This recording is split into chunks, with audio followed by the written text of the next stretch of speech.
आज तुम्ही अर्ज भरताय, पुन्हा एकदा निवडणुकीच्या रिंगणात उतरत आहे, पण एकंदरीत आपण पाहिलं तर महायुतीची ताकद देखील या ठिकाणी जास्त असलेली पाहायला मिळते. अशा परिस्थितीत तुम्ही निवडणुकीला सामोरं जाते, काय एकंदरीत सांगा? रायगड, रत्नागिरी, सिंधुदुर्ग या तिन्ही जिल्ह्यांची मिळून स्थानिक स्वराज्य संस्थांची निवडणूक लागलेली आहे.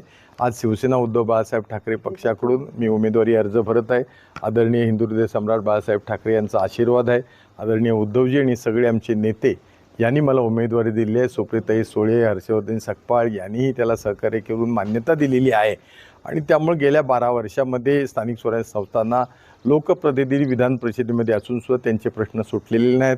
कोकणामध्ये विशेष करून आंबा बागायतदार आहेत, उत्पादक शेतकरी आहेत, काजू उत्पादक आहेत, मच्छीमार आहेत, ह्यांचे प्रश्न आज प्रलंबित आहेत. आणि त्याचबरोबर पंचायत राज व्यवस्थेच्या ह्या सगळ्या पंचायत समिती, जिल्हा परिषद, नगर परिषद, महानगरपालिका यांच्या कर्मचाऱ्यांचे, यांच्या विकास कामांचे, यांच्या आस्थापनांचे सुद्धा प्रश्न आज प्रलंबित आहेत.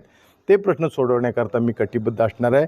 आणि महाविकास आघाडीचा जरी मी उमेदवार असतो तर मला असं वाटतं राजकारणाच्या पलीकडे जाऊन 1018 जे मतदार या ठिकाणी जिल्हा परिषद सदस्य, नगरसेवक, पंचायत समिती सभापती आणि महानगरपालिकांचे नगरसेवक आणि महापौर आणि त्याचबरोबर नगराध्यक्ष हे मतदान करणार आहेत.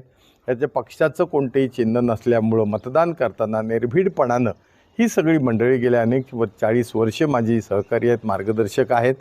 आणि त्यामुळे हे सगळे सदविग्लासवरून मला मतदान करतील आणि मी विधान परिषदेमध्ये एक लोकप्रतिनिधी जाईल एवढा मला विश्वास आहे. तुमच्यासमोर पुन्हा एकदा अनिकेत तटकरे असतील, जे मागच्या वेळी देखील होते, आणि आता अनिकेत तटकरे पुन्हा एकदा आज फॉर्म भरत आहेत.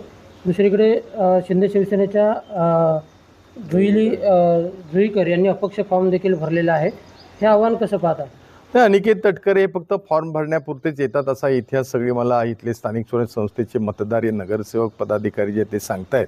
आणि या ठिकाणी जी काही निवडणूक होणार आहे ही माझ्या मताप्रमाणे अत्यंत सुशिक्षित आणि समंजस्य मतदार या ठिकाणी मतदान करणार आहेत. त्यामुळे कोकणच्या विकासाकरता, स्थानिक स्वराज्य संस्थेच्या विकासाकरता ते मतदान करतील असा मला विश्वास आहे.